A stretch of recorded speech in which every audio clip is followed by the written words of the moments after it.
Week 7, Jerry Jones threatened to replace me with somebody else to do my job. We cannot beat this motherfucking team for shit!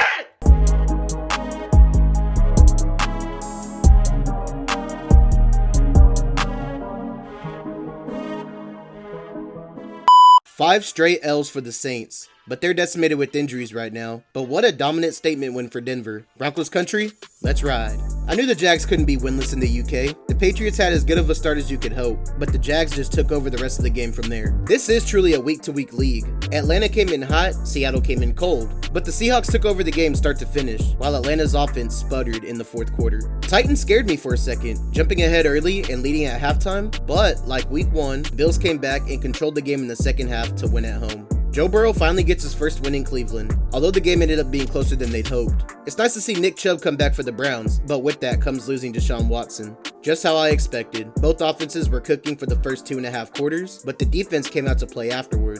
Texans had the lead late, but Jordan Love executes a game-winning drive in Lambeau. Ugly as hell. There was no reason this game was as close as it was. But alas, the Colts come away with the win in this heavyweight battle amid. Okay, you want to talk about a heavyweight bout. This NFC North matchup was controlled by each team at multiple points in the game. After falling behind late, the Vikings scored to take the lead, only to be followed up by the Lions game winner. Well, Saquon definitely got his revenge, ravaging through this Giants team, whose defense started good, but just fell apart down the stretch. This is Philly's most convincing win this year. This game was truly the ass bowl. Rams skated by with their limited offense, but their defense stepped up to stop this Raiders team from sleepwalking their way into a win.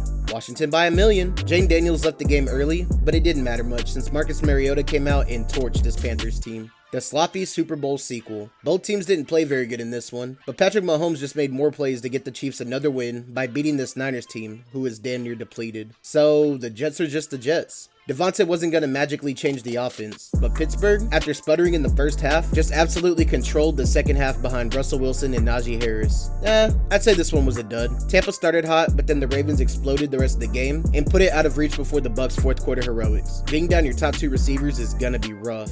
Easily could have slept through this one. Both offenses were pretty inept for most of the game, especially for the Chargers, who only scored on field goals. But thanks to a questionable flag, Arizona will sneak this one out.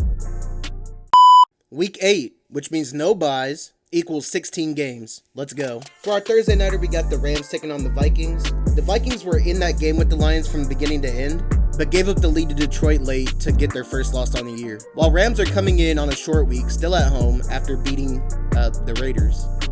Okay, I guess that's cool. At the time of this recording, they should also be getting Puka Nacua and Cooper Kupp back. I believe the biggest X factor comes down to Minnesota's defense, so give me the Vikings winning this one. Next, we got the Eagles taking on the Bengals. And yeah, both these teams are coming in, feeling good. Both coming off 2-game winning streaks. But keep in mind, it was the Browns and the Giants for both teams. They're going to be facing off in what I think should be a shootout because both defenses are...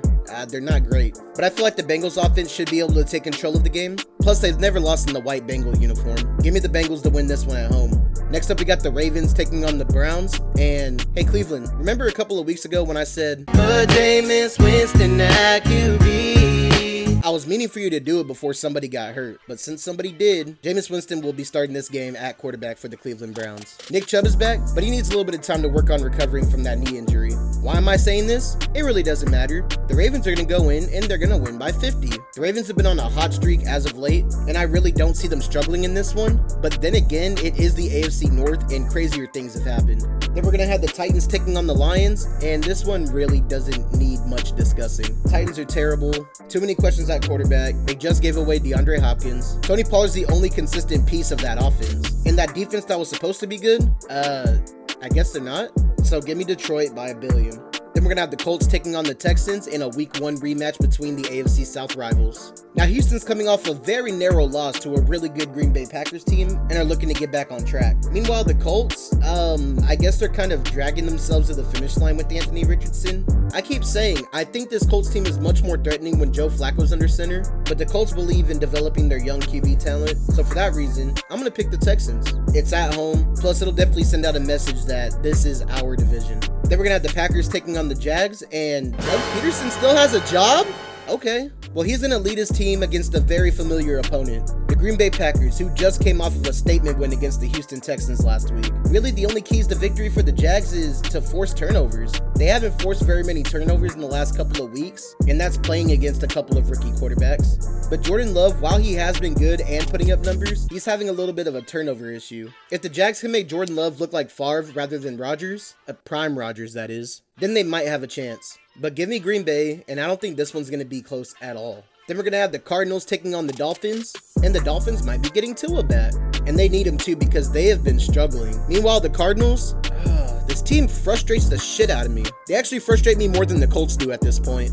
But Arizona's coming off of a big win on Monday night against the Chargers where it was very ugly. Kyler Murray and James Conner did what they had to do to get the offense in field goal range to walk off with the game winner. Now, this one's tough for me to pick because every time I have hope for Arizona, they lose, and anytime I pick against them, they win. But with the Dolphins, yeah, it's going to be cool that Tua's back, but the first two games of the year against the Jags and the Bills, that offense wasn't very good. I would expect Tua to come out for his first game in 5 weeks, a little bit rusty. I feel like this one could definitely be a high-scoring game considering neither defenses can really do much, but give me Arizona, and I swear if you let me down again, I don't know what I'm going to do, but it's probably not going to be good. Then we're going to have the Jets taking on the Patriots, and the Jets need this game badly. Like, this is as must win as it gets. If they lose this game, I think they're done. I think the whole organization just falls apart. Everyone's gone. Aaron Rodgers is gone. Like, it's going to be a disaster in New York. But disasters in New York is what New England lives for. Sadly, this is not those same Patriots. So give me the Jets to win, and I'm not going to say get back on track, but at least it's further from the bottom, I guess. Next up, we got the NFC South matchup with the Falcons taking on the Buccaneers. And for Tampa, it's rough right now. Mike Evans is going to be sidelined for a couple of weeks. Chris Godwin just suffered a devastating ankle injury on Monday Night Football. I mean, I'm not going to say with 100% confidence this is going to kill this team, but it is going to be a rough month or so. Meanwhile, the Falcons are coming in off of being embarrassed by the Seattle Seahawks, and they look to get back on track, especially offensively. Now remember, their last matchup in Week 5 was an overtime thriller where the Falcons came out 36-30. This time around, I'm not sure if Atlanta has the same offensive output, but give me them to win this game to potentially take a hold of the NFC South. Then up next in the late window, we got the Saints taking on the Chargers, and the Saints. Oh no! We suck again! Yeah, they're beat up. Nothing on offense seems to be working. Their defense can't stop a cold. It's just rough all around for New Orleans. Meanwhile, the Chargers are coming off of, I'm not going to say a surprising loss, but a very Chargers-like loss on Monday Night Football against Arizona. But so far this season, this defense has shown that it can be one of the best. I think the Chargers could end up just suffocating the Saints team to get this win. Then up next, we got the Bills taking on the Seahawks, and this is the let's see who's real game. Buffalo, after a muddy 3 weeks, come out with 2 straight W's against a division rival in the Jets and, the Titans. But I believe Amari Cooper will give that offense another dimension, so I would feel confident about their offense going forward now.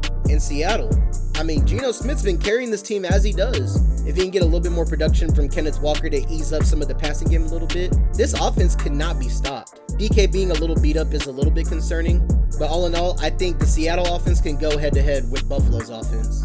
But for me, as easily as this game could be a dud, this game could actually get really close and maybe come down to the final possession. So for the moment, I will pick the Bills to win this game, just as long as it doesn't go into overtime. Did you know that Josh Allen has never won in overtime? Huh. Then up next, we got the Panthers taking on the Broncos. And the only thing I could really say about this matchup is, oh look, it's a Super Bowl 50. It's not a rematch because nobody from either of those teams is still there. But Carolina, I don't even fucking know at this point, dude. Like, what am I supposed to say about this team?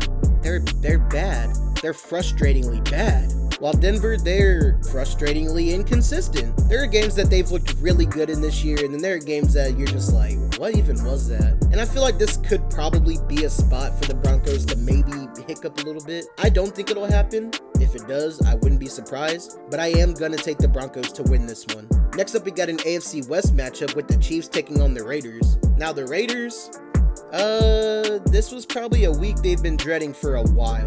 Considering the Chiefs' last loss, which took place on Christmas, was against the Raiders are probably thinking, oh, we got it.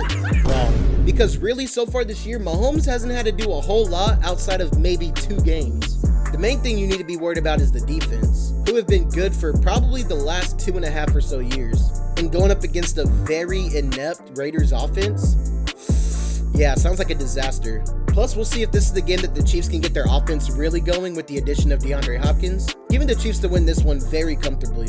Next up, we got the Bears taking on the Commanders, and oh my goodness, we could potentially be robbed of the Rookie of the Year Bowl. Jaden Daniels left the game early last week against the Panthers with a rib injury, and is designated as a week-to-week injury. Reports are saying that they might keep him out of this game, and considering how ferocious this Bears defense is, I wouldn't necessarily blame them. But the Bears should be coming in fully rested off the bye. Last we saw them, their offense was really rolling, got DeAndre Swift involved, and Caleb Williams looks a lot more comfortable. They're going to be taking on this Commanders defense that is very suspect. Really, to be honest with you, I think if Jaden plays, Washington can easily go blow for blow with the Bears, even though Mariota did look good last week. But give me Chicago winning this one because they know that the rest of their season's about to be tough and they need to stack up these wins fast. Then we got Sunday Night Football with the Cowboys taking on the 49ers. Why couldn't we flex this one out? Did y'all remember how this game went last year on Sunday Night Football? It wasn't good. Probably going to be even worse now with both teams coming in very hobbled and not looking very sharp. The 49ers are going to be missing the majority of their offense this week, and Dallas is still going to be down quite a bit of their defensive stars going into this week as well. Truthfully, this game is just going to come down to the coaching, and it's not really a controversial statement to say that Kyle Shanahan's more trustworthy than Mike McCarthy. And the 49ers just kind of own us, so give me San Francisco to win this game comfortably as my lock of the week. Oh god, please, I'm hoping for a jinx. Then to wrap up the week on Monday Night Football, we got the Giants taking on the Steelers. Who keeps putting the Giants in fucking prime zone? And the Steelers just put up 2 dominating performances in a row. The first week with Justin Fields, and then just last week with Russell Wilson against the Jets. I think the Steelers offense is finally starting to figure out an identity, while the defense just does what it does and wrecks the game. Now against this Giants team, I mean, it's Steelers win. And that'll do it for my week 8 predictions. And I can't wait to see how this week plays out. Could I potentially have a perfect week for the first time all season? No? We'll see. Like the video, subscribe to the channel, tune in next time, and keep it trill.